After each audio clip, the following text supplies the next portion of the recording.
Olá, muito obrigado por sua participação e enviando a sua pergunta. Se você já enviou, então aguarde, ela será respondida em breve.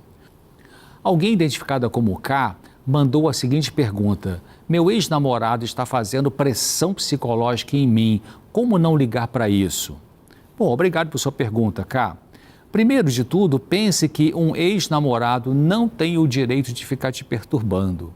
Se você teve bom motivo para romper esse namoro, ele precisa te respeitar e se afastar. Seu papel é evitar contato com ele, seja pelo celular, telefone ou pessoalmente. Você precisa se desligar dele. Isso não é maltratar uma pessoa que você gostou e namorou. É colocar um fim num relacionamento que não deu certo em termos de namoro. Ele só seguirá com pressão psicológica contra você se você mantiver algum meio de contato com ele. Se ele é uma pessoa violenta, comente com seus pais ou com um outro parente com quem você se relaciona bem e peça ajuda. Evite locais onde possa se encontrar com ele. E se ele trabalha no mesmo local que você e fica te perturbando, você pode dizer a ele que se ele continuar assim, você terá que pedir ajuda ao chefe, ou gestor, ou mesmo ao dono da empresa. E eu deixo uma dica. Uma coisa muito importante para você pensar sobre seu futuro em termos de namoro é lembrar do que esse ex-namorado veio fazendo de ruim para você que motivou o rompimento do namoro. Preste atenção, porque isso pode voltar a acontecer no futuro com outro namorado. Então, quando seu próximo namorado começar a ter atitudes ruins, tente resolver isso com diálogo e postura firme. Se ele mudar, ótimo. Mas se ele continuar a te perturbar, rompa o relacionamento e também se pergunte: por que eu tenho tendência de me envolver com rapazes com esse tipo de problema de comportamento? Neiva mandou a seguinte pergunta: Eu tenho 59 anos e já sofri de depressão por 5 anos, mas ficaram algumas sequelas tipo medo de elevador, nem banheiro eu tranco a porta. O pior é um sentimento estranho, ruim, que de vez em quando sinto uma sensação de querer ver uma pessoa ou um lugar imediatamente, demora um pouco para passar. E fica pior quando a pessoa mora longe e não é possível vê-la ou encontrá-la. Aí a sensação é de quase desmaiar. Neiva, pode ser que você tenha tido, junto com a depressão, algum tipo de transtorno de ansiedade. Por isso, mesmo não estando mais deprimida, ficaram alguns sintomas, como o medo de elevador e outros que você citou. Se isso é ligado com ansiedade excessiva, a solução é pensar se existem alguns conflitos ainda em aberto, mal resolvidos e que mantêm a ansiedade alta e ver o que você pode fazer para resolvê-los e assim a ansiedade diminuir e os medos e os sintomas de medo desaparecerem. Mas pode ser também que isso que você chamou de sequelas da depressão tenha a ver com algum sentimento de insegurança que persiste. Não tenha medo do medo. Observe e veja que em sua mente surgem pensamentos que produzem medo e insegurança. Que pensamentos são esses? São fundamentados numa realidade ou numa fantasia de incapacidade? Entenda que sentimentos desagradáveis surgem após a pessoa ter nutrido pensamentos negativos, de tragédia, talvez até de autodepreciação. E são esses pensamentos disfuncionais que precisam ser evitados para que eles não te empurrem para sentimentos dolorosos.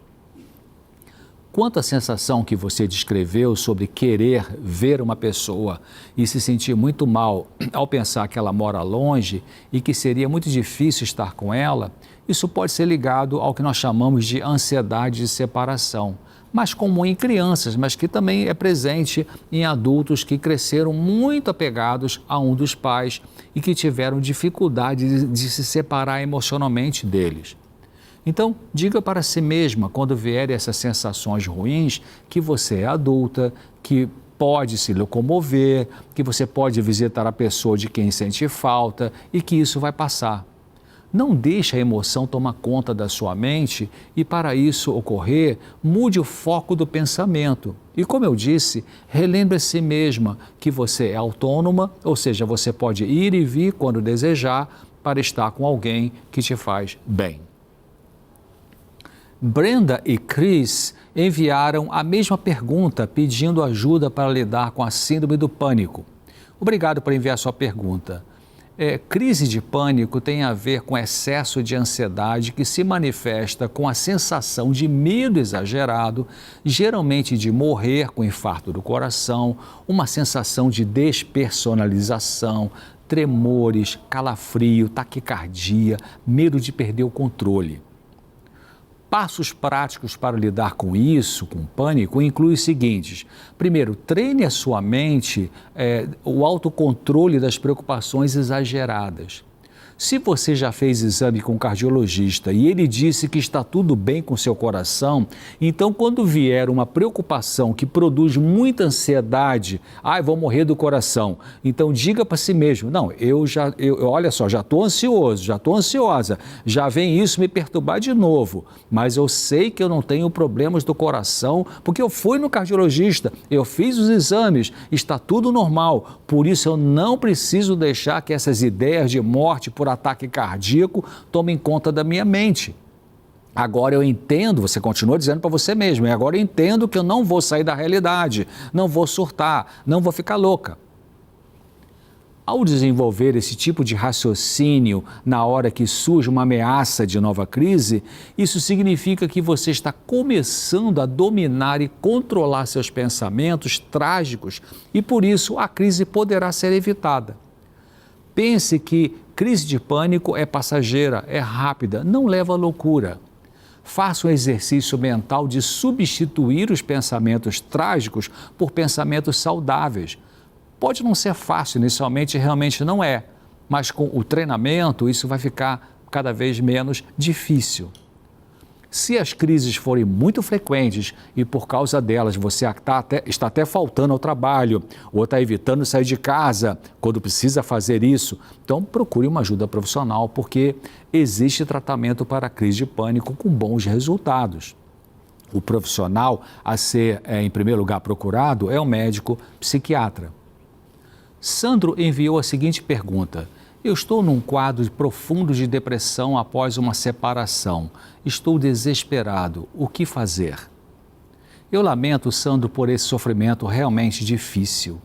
Quando alguém vive uma perda, dependendo da estrutura da personalidade, do tipo de perda e do significado dessa perda, a dor emocional pode ser realmente devastadora. Mas pense bem que isso vai passar. Você precisa viver o luto, o que envolve chorar, lamentar, desabafar com Deus, com uma pessoa também madura e ética, com quem não existe nenhum risco de envolvimento afetivo. A sua vida continua. A meta é aceitar a perda, e isso é diferente de concordar com ela. Quando você chegar na fase de aceitação, vai se sentir melhor e poderá seguir na vida sem tanto sofrimento.